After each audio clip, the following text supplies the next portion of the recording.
আকাশে মেঘ থাকবে, ঝরবে অঝোর ধারায় বৃষ্টি, ঢল নামবে পাহাড় থেকে, সেই সাথে মেঘের গর্জন।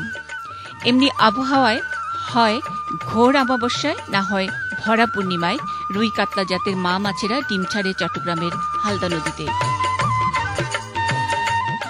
নদী নিয়ে যারা গবেষণা করেন, বিশেষ করে হালদা নদী, তাদের দাবি প্রাকৃতিকভাবে নদীর এমন রহস্যময়তার সাথে তুলনা করার মতো নদী বিশ্বে আর একটিও নেই।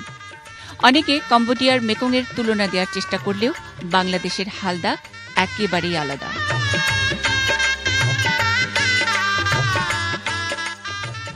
এই রহস্যময় নদী এবার ভীষণ অন্যরকম আচরণ করেছে। প্রাকৃতিক সব হিসেব নিকেশ উল্টে দিয়ে চৈত্রের খাঁখা রোদ্দুরে শুকনো খড়খড়ে আবহাওয়ায় হঠাৎ করেই মা মাছেরা অসময়ে ডিম ছেড়েছে। গত 40 বছরেও যেমনটি দেখেননি হালদাপাড়ের জেলেরা। সুট গেছি পানি লামিলে আগে গভীরতা থাকতে, এখন মতো সুরত কমে গিয়ে গভীরতা গিয়ে গই এক জোয়া যদি বাইশ ধরে এক নৌকো যে ডিম ভাইতে এখন বিনিয়োগ হয়ে ডিম নেওয়া আজ 20-40 বছরতে ডিম নেওয়া সারে এই গিয়া সাইগরের নুনো ফানে চাপে আসি অনেক মাছ পদ্মাস করে নিয়ে পারে, কিছু মাছে ডিম ছাড়া ছাড়ে কিছু। আসলে এখন ডিম ছাড়ার কোনো মৌসুম নাই, ঝড় বৃষ্টি নাই, অমাবস্যা পূর্ণিমার প্রয়োজন, বজ্র বৃষ্টি হওয়ার প্রয়োজন, কিন্তু তাই হয় না। হঠাৎ রোদের মধ্যে অতর্কিতভাবে এই সামান্য নৌন পাওয়া গেছে।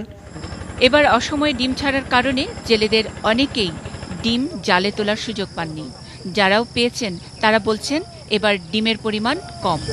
যা পাওয়া গেছে তার থেকে কয়টা পোনা হবে সেটা নিয়েও সন্দিহান তারা। আমরা জানি যে ঝড় বৃষ্টি হবে, এখানে ডিমের ছাড়বে, তো এখন ঝড় বৃষ্টি ছাড়া ছাড়ি দিচ্ছে, এটা তো আমাদের দোষ না, এটা হচ্ছে খোদার দোষ। আমরা খোদার দোষ ন ইন ডক্টর হলো হইতে তুমি লবণ বৃষ্টি সময় হইতে এবছর বৃষ্টি সমনে লবণের পানির আকর্ষণ আসছে, আরে লবণের পানির আকর্ষণ লবণের রোগ হওয়ার মতুরা পানির মাছ সহ্য করে নিতে পারে, এই কারণে বৃষ্টি ছাড়া ডিম নিয়ে। অন্যান্য বছর তো প্রচুর ডিমে পাইতাম, এবছর ডিমে তো প্রচুর ডিমে পাই না। হালদা এবছর লবণ পানির আগ্রাসনটা দেখে গেছে, তবে আগ্রাসনটা এবছর নতুন না, বিগত 2-3 বছর ধরে আসছিল, কিন্তু এবার ফার্স্ট ব্রিডিং সিজনের আগেই চলে আসছে। এটা প্রথম কারণ ক্লাইমেট চেঞ্জের এফেক্ট আছে। আমরা জানি সি লেভেল কিছুটা উপরে উঠছে, এর ফলে জোয়ারের পানিটা একটু বেশি আসছে, বেশি আসার ফলে লবণ পানিটা সরাসরি হালদায় প্রবেশ করেছে। সাধারণত যে সময় মা মাছেরা এই রহস্যময় নদীতে ডিম ছাড়তে আসে তার অনেক আগেই এবছর সেই ঘটনাটি ঘটে গেছে। জেলেরা বলছেন এবার ডিমের পরিমাণও খুবই কম। বিশেষজ্ঞরা বলছেন এর কারণ বৈশ্বিক উষ্ণায়ন এবং পরিবেশ বিপর্যয়। আসলেই কি তাই? সেই বিষয়টি জানার জন্যই আমরা এসেছি এই হালদা নদীতে এবং হালদা নদীর আশপাশের গ্রামের মানুষের কাছে।